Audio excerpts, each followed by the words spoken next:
E nós, parlamentares, também, não só jornalistas, nos sentindo amordaçados. Em que lugar do mundo um parlamento pode se sentir com medo de falar, de se pronunciar, de acusar, inclusive por não poder dizer o óbvio, que Lula é ladrão, Lula é corrupto, é chefe de organização criminosa?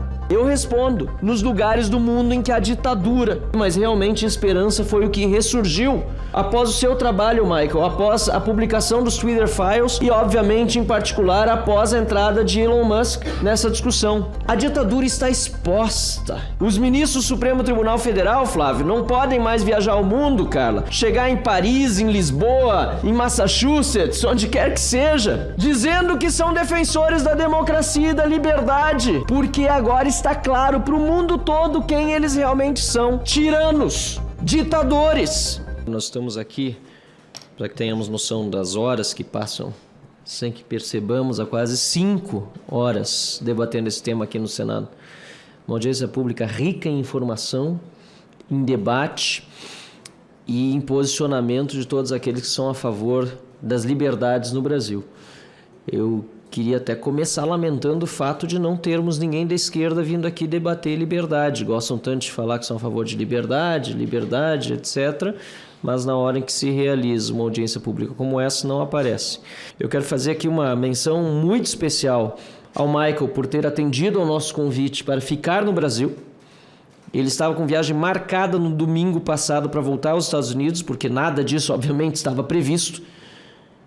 E ele deixou de retornar para o país para ficar uma semana a mais no Brasil. Foi a São Paulo, passou na imprensa, vários órgãos de comunicação, veio a Brasília falar conosco para trazer informação, para falar sobre o assunto. E eu disse para ele mais cedo, e vou repetir aqui, que o fato dele estar se tornando um herói aqui, fazendo jornalismo no Brasil, sendo estrangeiro, é porque estamos em falta de bons jornalistas aqui no Brasil. Aliás, talvez não em falta de bons jornalistas, porque temos muitos bons jornalistas, incluindo os dois que ajudaram o Michael no trabalho, foram fundamentais, que foram o Eli e o David, que falou mais cedo. Mas porque muitos jornalistas bons no Brasil já não conseguem mais falar, não tem mais espaço nos meios tradicionais e mesmo na internet não conseguem trabalhar profissionalmente, acabam buscando outras profissões em vez de trabalhar naquela que é a sua vocação. Isso é muito triste para um país que precisa ter informação séria, precisa ter verdades publicadas, fatos checados. Inclusive, quando se fala em combate a fake news, combate à mentira, eu costumo dizer que o maior antídoto à mentira não é a força, não é a censura, não é a perseguição. O maior antídoto à mentira é a verdade. É apresentar os fatos, debater. E, eventualmente, quando reconheçamos que estamos nós errados, pedir desculpas, mudar de rumo, faz parte da vida humana. Ser humilde para dizer: eu errei, reconheço, aqui está a nova informação que me foi apresentada e, por isso, estou agora seguindo um novo rumo na minha defesa. A boa notícia, no entanto, é que, apesar de todas as dificuldades que estamos enfrentando no Brasil, já não me lembro mais qual foi o senador que usou a palavra esperança aqui, mas realmente esperança foi o que ressurgiu após o seu trabalho, Michael, após a publicação dos Twitter Files e, obviamente, em particular, após a entrada de Elon Musk nessa discussão. Uma entrada, diga-se, não de passagem, uma entrada na discussão desinteressado no lucro. Muito antes, pelo contrário, porque ele antecipou na sua primeira manifestação que, se descumprisse as ordens judiciais ilegais e inconstitucionais do Supremo Tribunal Federal, a empresa correria sérios riscos de sofrer pesadas penalidades e de ter de fechar as suas portas. E qual não foi a surpresa, na verdade não foi surpresa, quando o ministro Alexandre de Moraes, no último domingo à noite, decidiu que a empresa sofreria sanções, penalidades de $20 mil por perfil, ou R$100 mil por perfil desbloqueado por dia, se descumprisse suas ordens judiciais ilegais e inconstitucionais. Importante ressaltar que a própria ordem judicial do ministro Alexandre de Moraes é completamente sem fundamento, porque ela ataca manifestações também do Elon Musk no Twitter, mas não fatos concretos, porque ele só disse que iria desbloquear, mas não havia desbloqueado de fato até aquele momento. O que significa que a própria ordem do ministro Alexandre de Moraes é ilegal também, é inconstitucional e sem fundamentação. Mas como eu dizia, além da esperança, há fatos concretos em que agora nós podemos nos basear internacionalmente. A ditadura está exposta. Os ministros do Supremo Tribunal Federal, Flávio, não podem mais viajar ao mundo, Carla. Chegar em Paris, em Lisboa, em Massachusetts, onde quer que seja, dizendo que são defensores da democracia e da liberdade, porque agora está claro para o mundo todo quem eles realmente são. Tiranos, ditadores, e terão agora de arcar com a consequência desses seus atos, Paulo Fernando, e decidir se continuarão a ser vistos internacionalmente como ditadores ou se recuarão no consórcio formado junto com o Partido dos Trabalhadores, junto com Lula e esse desgoverno autoritário, para voltar a dar paz aos brasileiros e fazer valer o slogan que o Lula usa desde o primeiro dia, mas que é a maior fake news do Brasil: união e reconstrução. União com quem o PT está buscando? Nem na sua base governista consegue união. Quem dirá com o povo brasileiro todo? Reconstrução? Não vou nem adentrar na parte das liberdades que estamos perdendo, a economia indo abaixo, déficit nas alturas, um absurdo que esse governo está fazendo, a volta da corrupção e assim por diante. Esta é a reconstrução. A maior fake news hoje do Brasil é o slogan do Lula: união e reconstrução.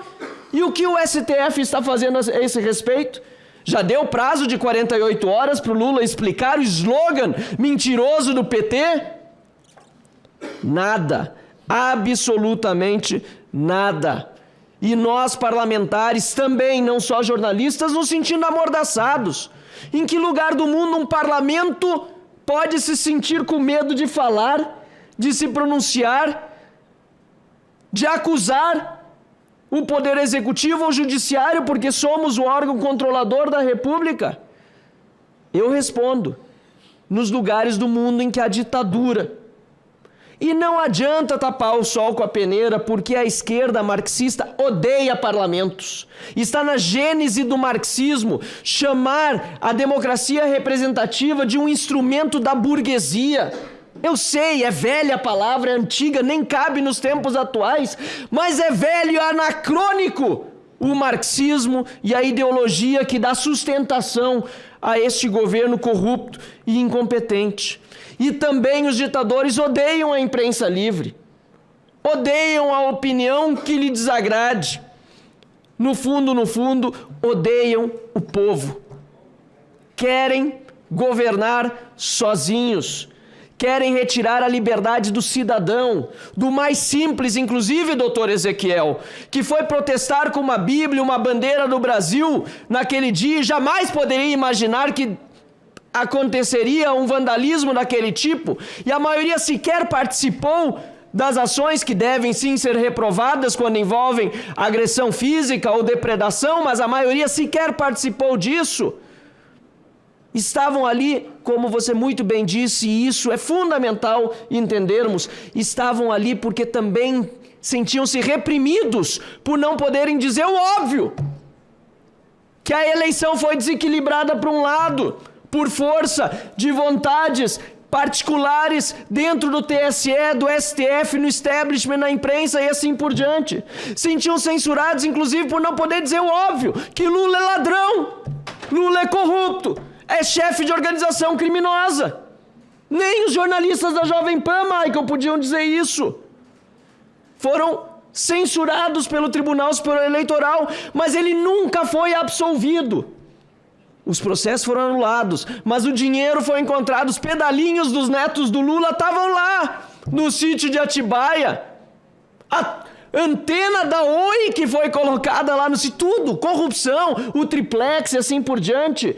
Tudo comprovado e pior de tudo, Michael. Marco Aurélio Mello, ex-ministro do Supremo Tribunal Federal, que esteve em Porto Alegre conosco no Fórum da Liberdade, ele, ex-ministro do Supremo Tribunal Federal, foi censurado na propaganda eleitoral do Bolsonaro apenas por em uma entrevista que ele concedia a uma jornalista que não era da sua campanha, era um programa jornalístico, ele ter dito o óbvio, que Lula não foi absolvido. Os seus processos apenas tinham voltado à estaca zero. Por isso, senhoras e senhores, eu fico muito contente no fundo que estamos agora, sim, finalmente saindo daquela situação de que achávamos que estávamos apenas acuados, perdendo as liberdades, porque um jornalista como Michael Shellenberger e os 2 brasileiros que o auxiliaram, o David e o Eli, nos mostraram a luz no fim do túnel.